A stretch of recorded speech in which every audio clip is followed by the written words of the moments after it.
ಈ ಆಲೋ ಬ್ಲಾಕ್ ಕಲ್ಗಳಿರೋ ತರ ಶೋಲ್ಡರ್ಸ್ ಮತ್ತೆ ಟ್ರಾಪ್ಸ್ ಹೆಂಗ್ ಬಿಲ್ಡ್ ಮಾಡಿದೆ ಅಂತ ತೋರಿಸ್ತೀನಿ ಬನ್ನಿ. Episode 5 of my workout routine. ಬೆಳಗ್ಗೆ 4:15 ಎದ್ದು 1 hour ಕಾರ್ಡಿಯೋ ಮಾಡಿದೆ. 700 ಕ್ಯಾಲೋರೀಸ್ ಬಂಟ್. ಇವತ್ತು ಆಫೀಸ್ಗೆ ಹೋಗ್ಬೇಕಾಗಿತ್ತು. 8 ಗಂಟೆಗೆ ಬ್ಲಾಕ್ ಕಾಫಿ ತಗೊಂಡೆ. ನಾಷ್ಟದಲ್ಲಿ chicken, oatmeal, brown bread, eggs. Office ಕೆಲಸ ಮುಗಿಸ್ಕೊಂಡು ಲಂಚ್ ಮುಗಿಸ್ಕೊಂಡು ಮನೆಗೆ ಬಂದೆ. ಇವತ್ತು ಶೋಲ್ಡರ್, ಟ್ರಾಪ್ಸ್ ಮತ್ತೆ ಚೆಸ್ಟ್ ವರ್ಕೌಟ್. ವಾರ್ಮ್ ಅಪ್ ಮುಗಿಸ್ಕೊಂಡು ಶೋಲ್ಡರ್ ಪ್ರೆಸ್ದು 3 sets.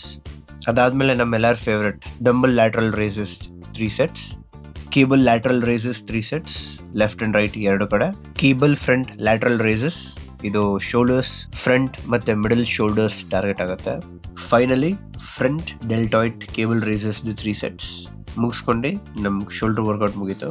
Next muscle group chest, flat bench ಮೇಲೆ 3 ಸೆಟ್ಸ್, ಅಪರ್ ಚೆಸ್ಟ್ ನ ಟಾರ್ಗೆಟ್ ಮಾಡಕ್ಕೆ ಈ ಮಿಷನ್ ಮೇಲೆ 3 sets, and finally dumbbell press 3 sets ಮುಗಿಸ್ಕೊಂಡು ಇವತ್ತು ವರ್ಕೌಟ್ ಮುಗೀತು. ಬನ್ನಿ ಇವತ್ತಿನ ಪಂಪ್ ಎಷ್ಟು ಕ್ರೇಜಿಯಾಗಿ ಬಂದಿದೆ ಅಂತ ಚೆಕ್ಔಟ್ ಮಾಡೋಣ. ಆ ಚೆಸ್ಟ್, ಟ್ರಾಪ್ಸ್, ಶೋಲ್ಡರ್ಸ್ ಎಲ್ಲ ಕ್ರೇಜಿಯಾಗಿ ಪಾಪ್ಔಟ್ ಆಗಿತ್ತು. ಬೇನ್ಸ್ ಪಾಪ್ಔಟ್ ಆಗ್ತಾ ಇತ್ತು. ಮೋಸ್ಟ್ ಮಸ್ಕ್ಯುಲರ್ ಪೋಸ್ಟ್ ಚೆಕ್ ಮಾಡಿ. ಆ ಶೋಲ್ಡರ್ಸ್, ಟ್ರಾಪ್ಸ್, ಚೆಸ್ಟ್ ಎಲ್ಲ ಸೇರಿ ಆ ರೌಂಡ್ನೆಸ್, ಫುಲ್ನೆಸ್ ಕೊಡ್ತಿದೆ. ಅದೇ ಟಾರ್ಗೆಟ್ ಮಾಡ್ತಾ ಇರೋದು. ಸೈಡ್ ಪೋಸ್ಟ್ ಚೆಕ್ಔಟ್ ಮಾಡೋಣ ಬನ್ನಿ. ಆ ಡೆಪ್ತ್ ಮತ್ತೆ ಸ್ಟ್ರೈಯೇಷನ್ಸ್ ನೋಡಿ ಸೈಡ್ ಚೆಸ್ಟ್ ಅಲ್ಲಿ. ಮನೆಗೆ ಹೋಗಿ ಡಿನ್ನರ್ ಅಲ್ಲಿ ರೈಸ್, ಚಿಕನ್, ವೆಜಿಟೇಬಲ್ಸ್ ಮತ್ತೆ ಫ್ರೂಟ್ಸ್ ಬೌಲ್ ತಗೊಂಡು ಇವತ್ತು ದಿನ ಮುಗಿಸ್ದೆ.